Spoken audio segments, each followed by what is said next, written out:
Hello everyone, how are you all? I hope all of you are doing very well. I'm also good. Welcome to the channel that is SciMa Academy. And if you have seen, I think most of you have seen my videos, last videos.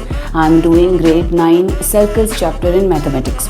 So I have started with some theorems of the circles, explanation of some theorems and proving of the theorems, which I said that it's important for you to start solving the questions in circles. So this will be my last video on the theorems of the circle. Some theorems are still left. So let's get started with the theorems. Hope you understand it well. Let's get started.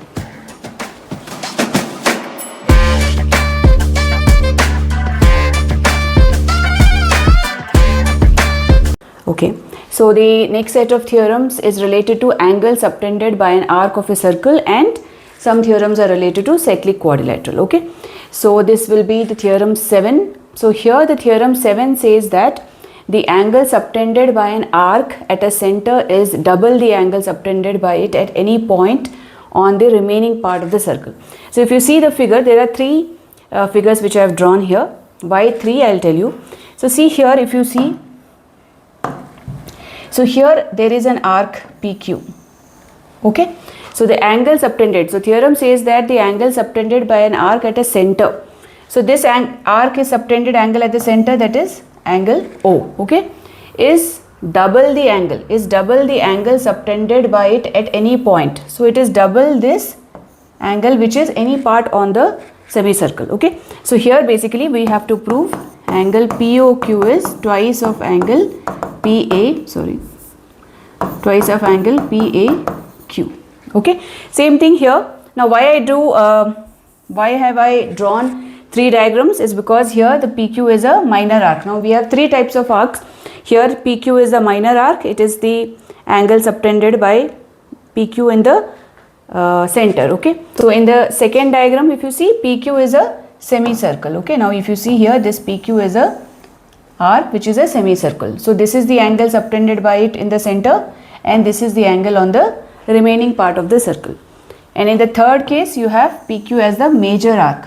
So this is the major arc, this is the angle subtended by it in the center, and this is the angle on the remaining part of the circle. Okay, so here all the 3 diagrams. So when this theorem is asked you for proving, you have to state the theorem, you have to draw all the 3 diagrams of the circle, okay, which includes minor, semicircle and major arc.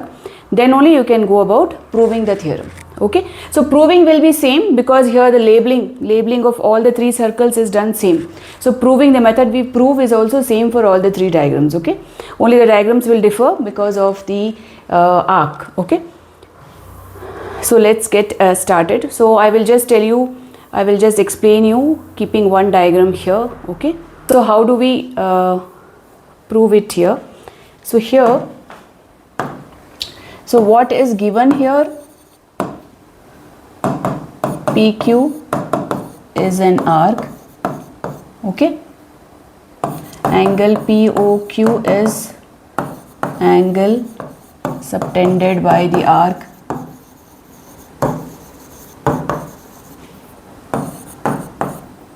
at the center. Okay, in all the 3 diagrams this is common. Okay, and angle PAQ is the angle on the remaining part of the circle.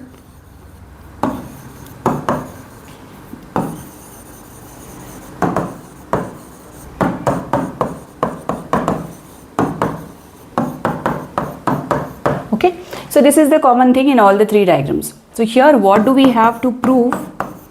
To prove here, we have to prove angle POQ, that is the angle subtended by the arc at the center, POQ, okay, is equal to twice of angle PAQ.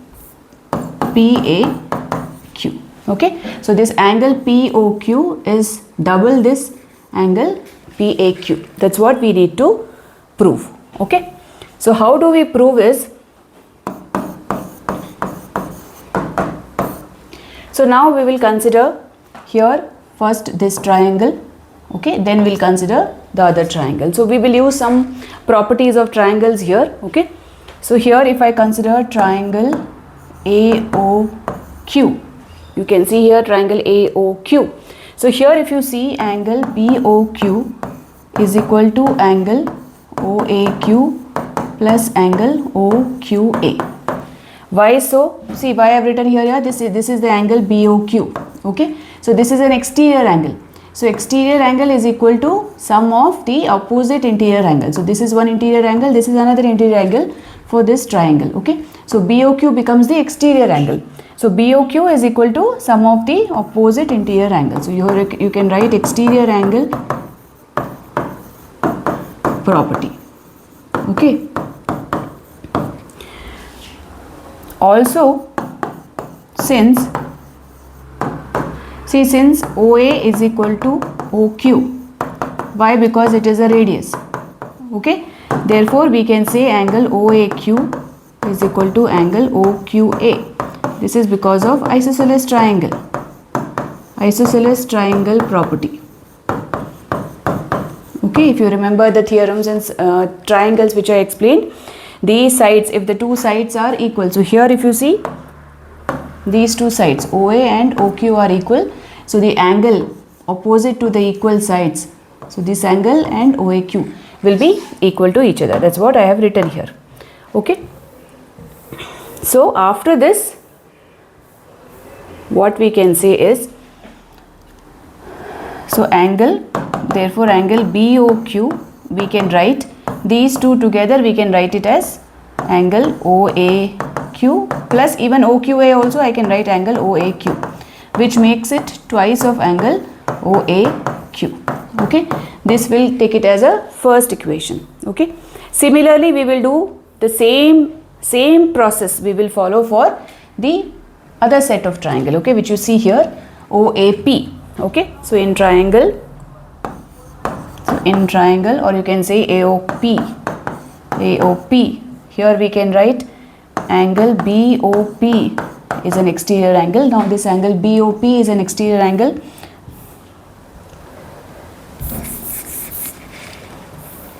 Now this angle, so this BOP is an exterior angle for these opposite interior angles. Okay, and you see here OA is equal to OP also. Okay, so the same method I am following here also. So here angle BOP is equal to angle OAP plus angle OPA. Okay, you can write again here exterior angle property.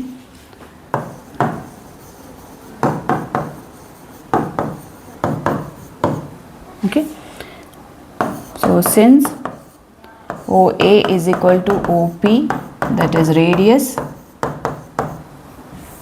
therefore we can write angle OAP is equal to angle OPA.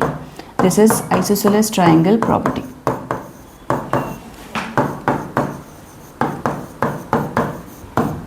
Okay, so we can say therefore, so angle BOP we can write it as angle OAP plus even angle OPA also we can write angle OAP, which gives us twice of angle OAP.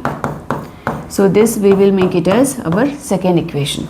So when you add, okay, you have to add 1 and 2. Okay, so 1 was here on the left hand side BOQ plus BOP. On the right hand side we have here twice of angle OAQ plus here twice of angle OAP. See now in the figure, if you see angle BOQ and angle BOP gives us the whole angle POQ. Okay, so this gives us the whole angle POQ is equal to twice, if you take common, 2 if you take common, you will get OAQ plus OAP. Okay, so angle BOQ is equal to twice of angle, see here, so OAQ and OAP will give us the whole angle PAQ. Okay, it gives the whole angle PAQ. So this is how this theorem is proved. So we proved that the angle with the center, the angle subtended by the arc in the center is equal to angle subtended by the arc with the center is equal to twice the angle at the remaining part of the circle. So POQ is twice of angle PAQ. This holds good for all the two other diagrams also. Proving will be same. So this is an important theorem which you might be given in the examinations for proving. Okay. Now the second next theorem is theorem 8. Angles in the same segment of a circle are equal. So if you see here, these are the two angles which are in the same segment. How you can identify they are in the same segment? Because if you see here, PQ is the chord. So this is the minor segment, right? If you have doubt what is minor major segment, you can watch my previous video where I have explained all the terms related to the circle. Okay. So this is the minor segment, and the remaining this whole part is the major segment.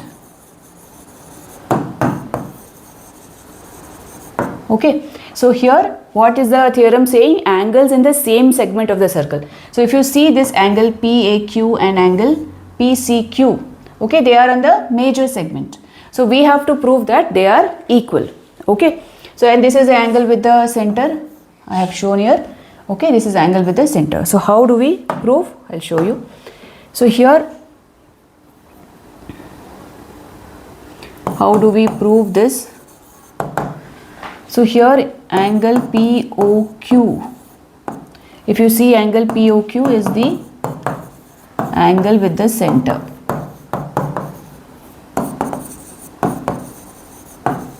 Right. So and angle POQ is equal to twice of angle PAQ. Okay, because angle with the center is double the angle on the remaining part of the circle. Just now we did theorem 7, right? Also, we can say angle POQ is equal to twice of angle PCQ also. It is equal to twice of PCQ also. This is, you can write here, angle with the center is twice the angle on the remaining part of the circle.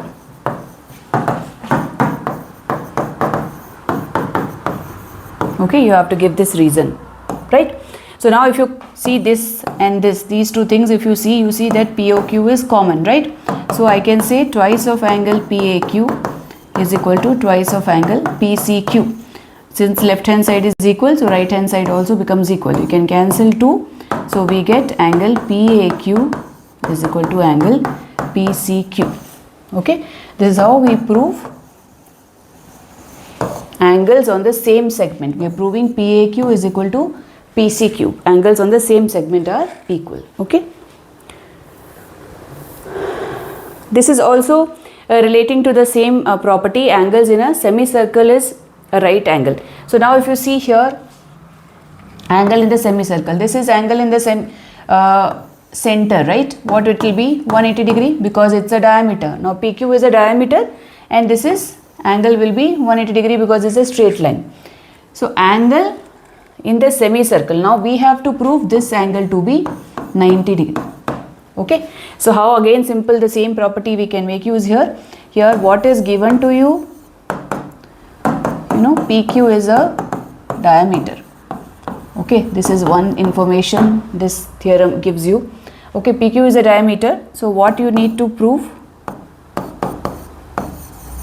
You need to prove angle PAQ to be 90 degrees. Okay, so we will use the same property here. So since angle POQ is equal to 180 degree, because this is PQ is a diameter.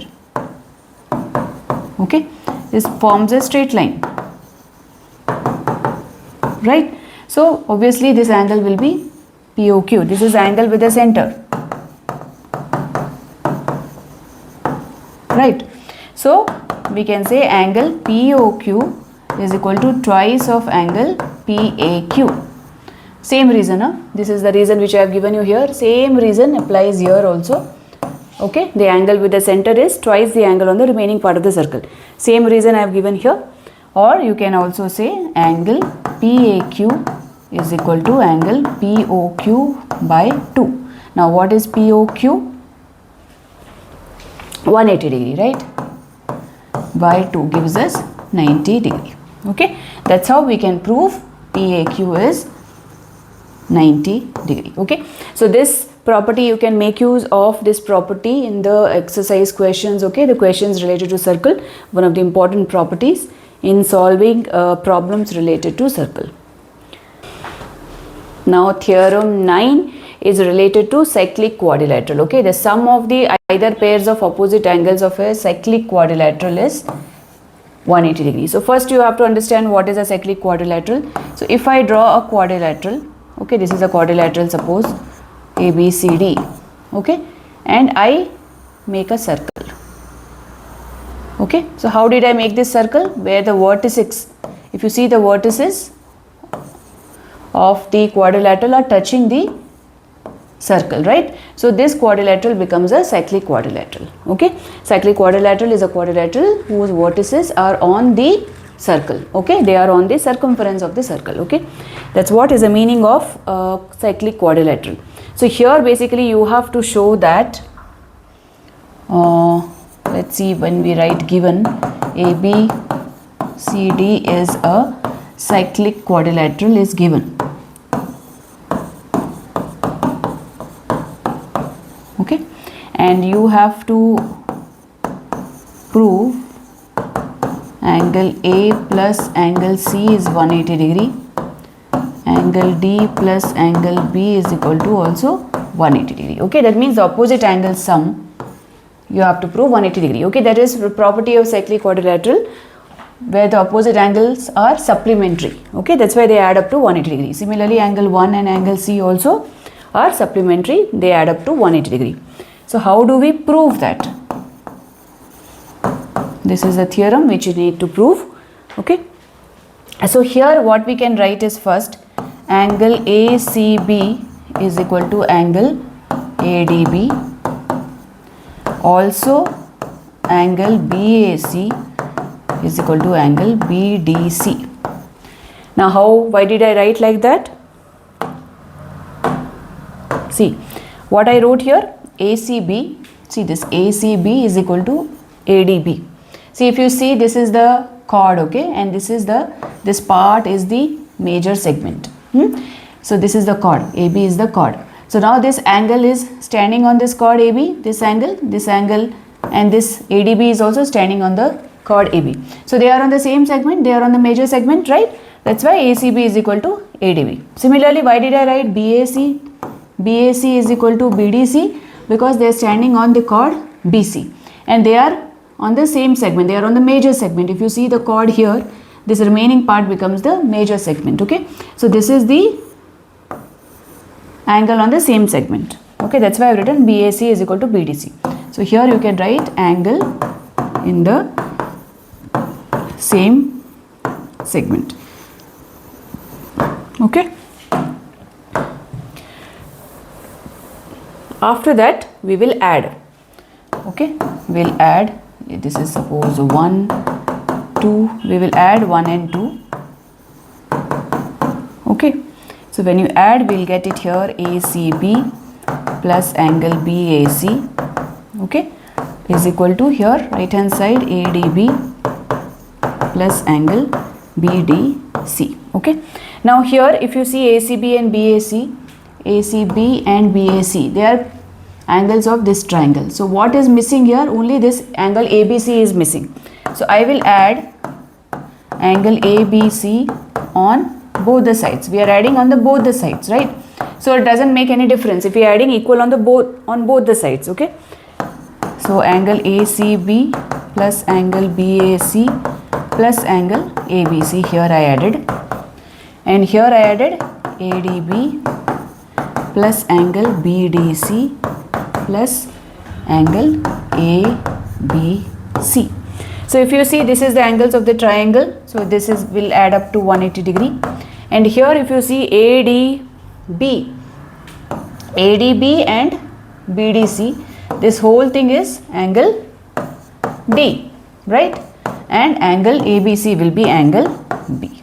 Okay, so this is how the opposite angle, see angle D and angle B are the opposite angle. Sum we proved it to be 180 degrees. Okay, similarly if the same process we continue, same process we follow for the other set, okay, for this triangle we will get similarly angle A plus angle C also we will get it as 180 degree. Okay, so this is how we can prove that in cyclic quadrilateral the opposite angles sum is 180 degrees. Okay, so if you want you can again prove this also here. I will just show you quickly. So here since we got, now if you take in the quadrilateral, so in quadrilateral A, B, C, D, sum of the angles of the triangle is what? 360 degrees, right? So now B and D we'll keep A and C together and angle B plus D also together. Okay, so angle A plus angle C plus this we got as 180 degree, right? So we can write here 180. So angle A plus angle C will be 360 minus 180, that is 180 degree.